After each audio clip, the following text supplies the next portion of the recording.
What happens when a perfectly controlled image meets a question it can't control? It didn't begin with tension. It never does. It began with light. Soft studio lights poured across the polished floor of the Good Morning America set, reflecting off glass panels and chrome edges like a stage designed for perfection.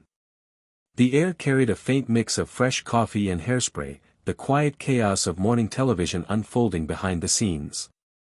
Crew members moved with practiced urgency, headsets on, voices low, footsteps quick but controlled. Everything was routine. Predictable. Safe. But beneath that routine, something else lingered. A subtle anticipation. Because today's guest wasn't just another celebrity promoting a project. She was a headline. Meghan Markle. Even before she stepped onto the set, her presence had already filled the room. Producers spoke in tighter tones. Assistants double-checked cue cards. The energy wasn't nervous, it was alert. Like everyone understood, without saying it out loud, that this segment had the potential to become something bigger. In the green room, Michael Strahan sat composed, flipping through his notes with the calm of someone who had spent years under pressure. His posture was relaxed, shoulders steady, expression neutral. He had interviewed presidents, athletes, actors, people trained to handle the spotlight. But this felt different. Not dangerous. Just unpredictable. He glanced briefly at the monitor showing the live feed countdown. 5 minutes to air. Across the hall, Meghan arrived. And for a moment, everything softened. She moved with effortless grace, dressed in a tailored ivory pantsuit that seemed almost designed for the camera. Her smile was warm, controlled, familiar. She greeted the crew, thanked the makeup artist, even paused to compliment a floral arrangement near the set. To anyone watching casually, she looked completely at ease. But the camera doesn't catch everything. There was something beneath the smile. Something subtle. A flicker in the eyes that didn't quite match the warmth of her voice. Not nervousness. Something sharper. Something guarded. At exactly 8:17 a.m., the red light blinked on. The show was live. Michael turned toward the camera, his signature smile locking into place like muscle memory. "Good morning, America." His voice carried confidence, steady and welcoming. "And today, we have a very special guest." The introduction flowed smoothly. Professional. Polished. Safe. Meghan nodded as he spoke, her expression composed, her hands resting lightly in her lap. When the camera shifted to her, she delivered her first line with effortless precision. "Thank you, Michael. It's always a pleasure." And for the first few minutes, everything worked exactly as planned. They talked about her new project. A wellness documentary. Themes of healing, growth, purpose. Her answers were fluid, almost rehearsed, but not in a bad way. Controlled. Intentional. The kind of media training that turns interviews into performances. Michael listened, nodded, followed along. The rhythm was perfect. Too perfect. Because perfection, on live television, rarely lasts. It happened subtly. So subtly that most viewers didn't even notice at first. Michael shifted in his seat, glancing briefly at his next card. And then he asked it. Not a harsh question. Not even a controversial one. Just a pivot. "So, Meghan, you've worn many hats: actress, activist, member of the royal family. When you look back at your acting career, how do you see it now? Did it prepare you for the public scrutiny that came later?" A simple question. On paper. But something changed. It wasn't immediate. Not obvious. Just a pause. A fraction too long. Meghan's smile stayed in place, but her eyes shifted. Narrowed. Slightly. "I think it's reductive to focus on my acting," she replied smoothly, her tone still calm. "There's so much more to who I am now. Michael nodded quickly, adjusting. Of course. But do you think those earlier roles shaped how people perceive you today? Another pause. This one, colder. A small, clipped laugh escaped her. Perception is an interesting thing, she said. People tend to believe what they're told. Especially by the media. The air changed. Not dramatically. Just enough. Behind the cameras, a producer leaned forward slightly, eyes narrowing at the monitor. Michael caught it too. But he didn't react. Didn't push. He stayed steady. Fair point, he said calmly. Though interviews like this are a chance for people to hear directly from you. For a split second, her smile faltered. Just enough for the camera to catch it. I suppose, she replied, if the questions are thoughtful. And there it was. The first crack. It wasn't loud. It wasn't explosive. But it was there. A subtle shift in tone. A line drawn, quietly, but unmistakably. The conversation moved forward, but the rhythm was gone now. The ease. The flow. Replaced by something tighter. More deliberate. Michael leaned slightly forward, his voice still calm, but now more precise. You know, there's been a lot of speculation about your relationship with the press. Some say it played a role in your departure from royal life. Looking back, would you say that's fair? This time, the reaction was immediate. Her posture changed. She leaned back. Crossed her legs. A controlled movement, but defensive. That's an oversimplification, she said. I left because I wanted peace. For myself. For my children. A beat. And yet, Michael continued gently, you've remained very public since then. Documentaries, interviews, some might say you stepped out of one spotlight into another. The tension thickened. Not imagined. Not subtle anymore. Real. Her lips curled slightly, not into a smile, but something sharper. Are you suggesting that speaking on my own terms is the same as being hounded by tabloids? Not at all, Michael replied, calm as ever. Just pointing out the contrast. The camera zoomed in. Not intentionally dramatic, but close enough to capture everything. Every micro-expression. Every flicker. Because now, it wasn't just an interview anymore. It was a balance.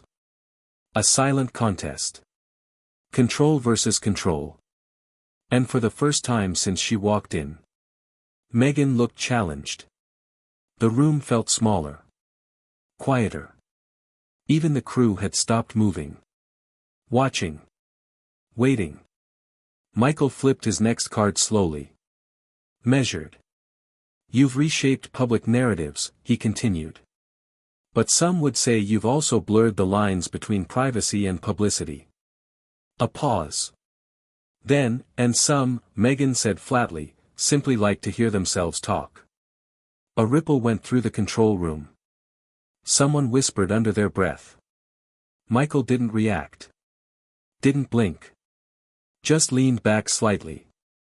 Well, he said calmly, I hope I'm asking what viewers care about. And I hope, she replied instantly, folding her arms, they care about things that matter. The shift was complete now. No more pretense. No more smooth transitions. Just tension. Sharp. Controlled. Building. And as the camera held on both of them, two professionals locked in a quiet standoff, one thing became clear to everyone watching. This wasn't going to end like a normal interview. Not even close.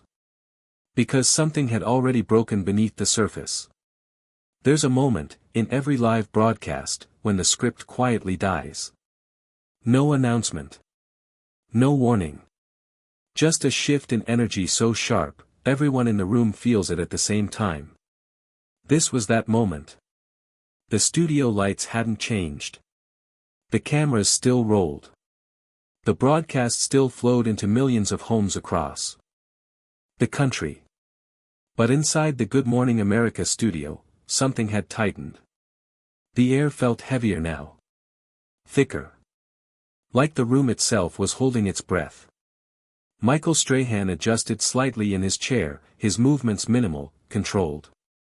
Years of live television had trained him for moments like this. Moments where tone mattered more than words. Where one wrong reaction could turn tension into chaos.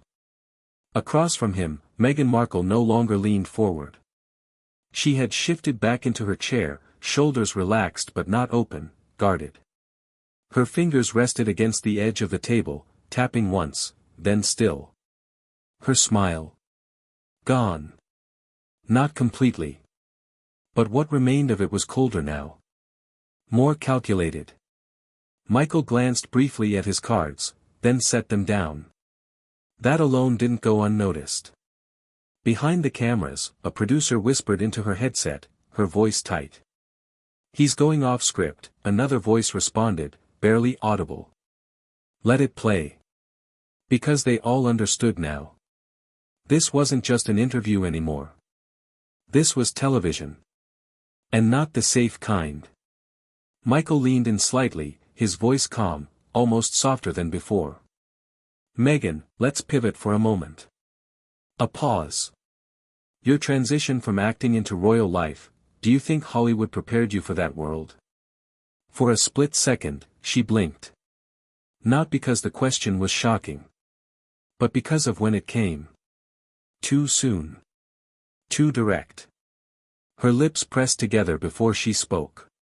"You mean," she said slowly, her tone sharpening just enough, "do I think playing a paralegal on Suits prepared me to sit next to the Queen?" A faint, almost invisible reaction passed through the crew. Michael didn't smile. Didn't retreat. "Not exactly," he replied evenly. "But public scrutiny, pressure, balancing identity with expectation. There had to be some parallels." She tilted her head. Studying him now. Not answering. Assessing. "I think," she said after a beat, "what you're really asking, is whether I was ever worthy of that role." The temperature dropped. Instantly. Michael's eyes didn't move. "No," he said calmly. "I'm asking whether your past experiences helped, or made things more difficult." A silence followed. Not empty. Loaded. Then, she laughed. But there was no humor in it. "Prepared," she repeated. "For a family that treated me like a supporting character in their historical drama?" Behind the scenes, someone shifted in their seat. Another producer mouthed silently, "Wow." Michael turned a page slowly. Measured. Deliberate. "Let's talk about the decision to step back," he continued. "There's been speculation that tensions weren't just external, but internal." Meghan exhaled through her nose, just barely. "Oh, here we go," she muttered under her breath. The microphone caught it. Everything caught it. Michael didn't react. "There were reports," he continued, voice steady, "that some people felt you struggled to adapt to the institution." That was the line. The one that didn't just shift the tone, it cracked it open. Meghan's eyes locked onto him now. Fully. Sharp. Focused. "And I suppose," she said slowly, "you're quoting those anonymous sources again." Michael stayed silent. And that silence? It spoke louder than anything he could have said. Her voice dropped. Lower. Colder. "People love that narrative," she continued. "Especially when it involves a woman. Especially a woman of color." A ripple moved through the control room. This wasn't just tension anymore. This was risk. Michael leaned back slightly, folding his hands. "I ask what people are already discussing," he said. "That's part of the job." "And yet," she replied, her tone now edged with something sharper, "you keep circling the same implication, that somehow I created my own problems." A pause. Then Michael asked it. Quietly. Directly. "Is that not a possibility?" The words didn't echo. But they landed. Hard. For the first time. Meghan didn't respond immediately. Her posture stiffened. Her fingers tightened slightly against the table. And for a fleeting moment, the composure slipped. Just enough. "I think we both know what this is," she said finally, her voice controlled but icy. "You're not here to understand me. You're here to chip away." Michael nodded once. Small. Respectful. "I hear your perspective," he said. "But I do have one more question." Her arms crossed. A clear signal now. "Go on." He glanced down briefly, then back up. "Your relationship with Prince Harry," the name alone shifted the air again. "There's been speculation. Separate appearances. Tension. Would you like to address that?" This time, she laughed out loud. Louder than before. Sharpened. "I prefer not to entertain tabloid nonsense," she said. "If your questions are coming from headlines, perhaps you're in the wrong seat." A few crew members winced. Michael blinked once. Then smiled. But this wasn't his TV smile anymore. It was something else. Something quieter. More grounded. "I ask," he said calmly, "because people who supported you are wondering if everything is okay." A beat. "And if you choose not to answer, that's completely your right. But dismissing the question doesn't make it disappear." That hit. You could feel it. Meghan shifted slightly. Not dramatically. But enough. "You know what's interesting," she said, her voice lower now. "People pretending to be neutral, while slipping in subtle digs." Her eyes locked onto his. "You've mastered that." Michael didn't flinch. "And you've mastered," he replied, avoiding accountability. Silence. Total. The kind of silence that doesn't just sit in a room, it presses. The director's hand hovered in the air. Waiting. Not cutting. Not yet. Because this was the moment. Meghan didn't speak. Didn't move. Just stared at him. And for the first time since the interview began, she looked unsettled. Michael glanced down at his cards again. Then back up. Calm. Professional. "Let's shift," he said. "Your production company, what direction are you planning next?" Nothing. No response. The question hung in the air. Unanswered. "Meghan," he prompted gently. She blinked. Once. Slow. Then leaned back further into her chair, arms still crossed. "I think," she said carefully, "we should wrap this up." A murmur moved behind the cameras. Michael nodded. "If that's your decision," he said. But his tone didn't change. Didn't soften. And that's when something clicked. Not in the conversation, but in the room. Everyone felt it. This wasn't de-escalating. It was building. Toward something inevitable. Something bigger than a tense interview. Because the balance had shifted now. Completely. She had walked in with control. With poise. With narrative. But now. Now she was reacting. And Michael? He wasn't backing down. Not raising his voice. Not pushing harder. Just holding the line. And sometimes, that's more powerful than any confrontation. The cameras stayed locked. The red light still on. Millions still watching. And right there, in that suspended, fragile silence, you could feel it. The breaking point wasn't behind them. It was coming. Fast. And whatever happened next wouldn't just be tense. It would be unforgettable. There's a point in every confrontation where words stop being the weapon. And silence takes over. That's where it happened. Right there. Live. Unfiltered. Unrecoverable.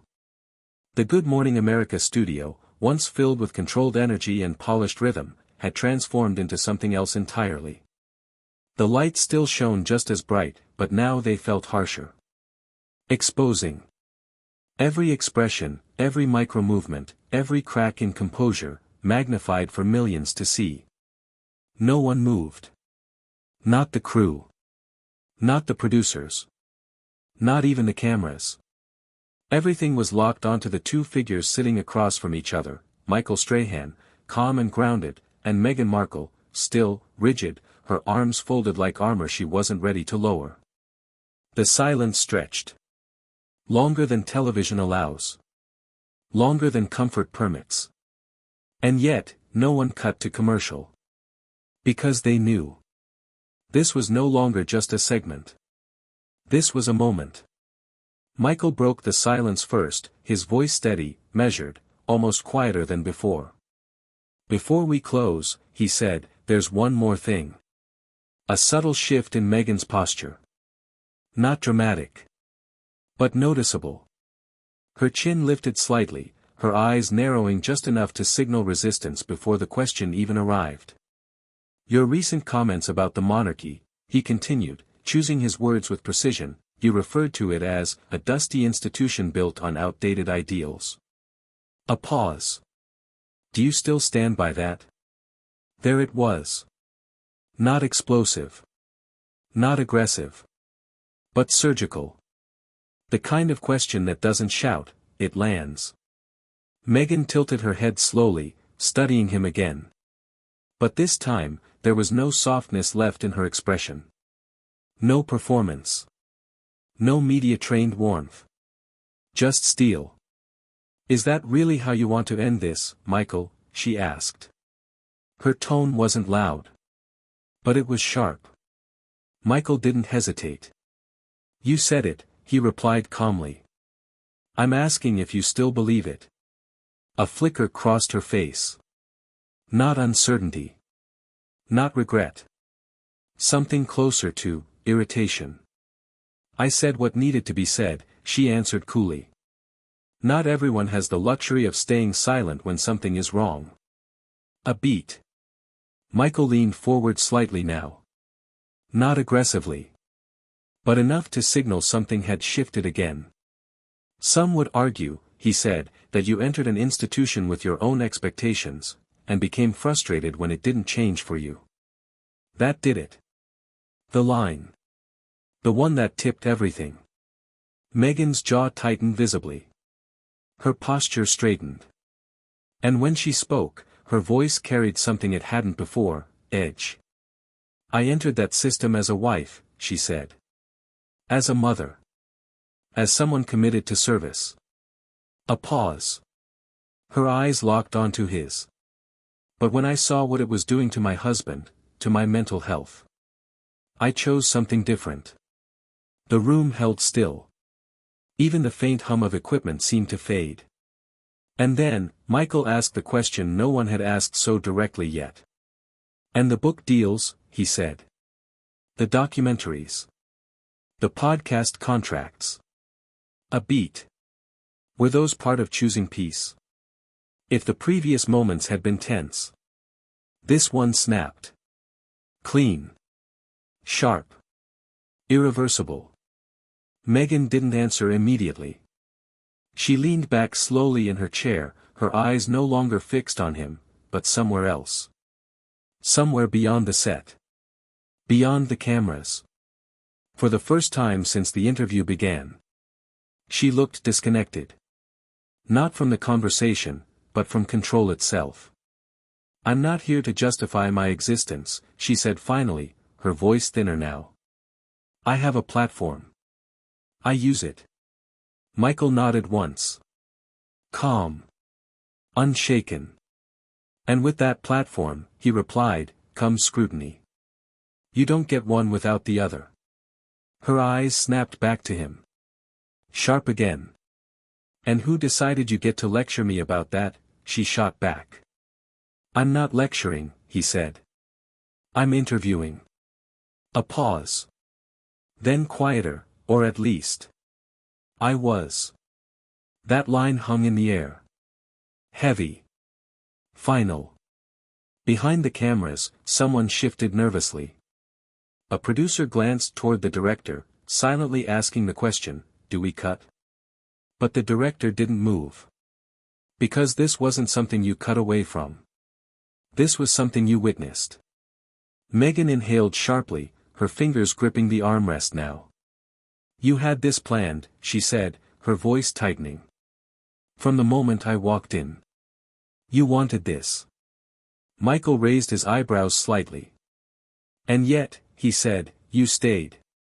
A flicker. A crack. Small, but real. "Because I thought this would be different," she replied. "I thought you would be different." Michael shrugged lightly. "Maybe you misjudged." That was it. The final shift. The moment where control didn't just slip, it vanished. Meghan moved suddenly. Not violently. But decisively. She uncrossed her arms, leaned forward, and reached for the microphone clipped near her collar. The movement was slow. Deliberate. And yet, unmistakable.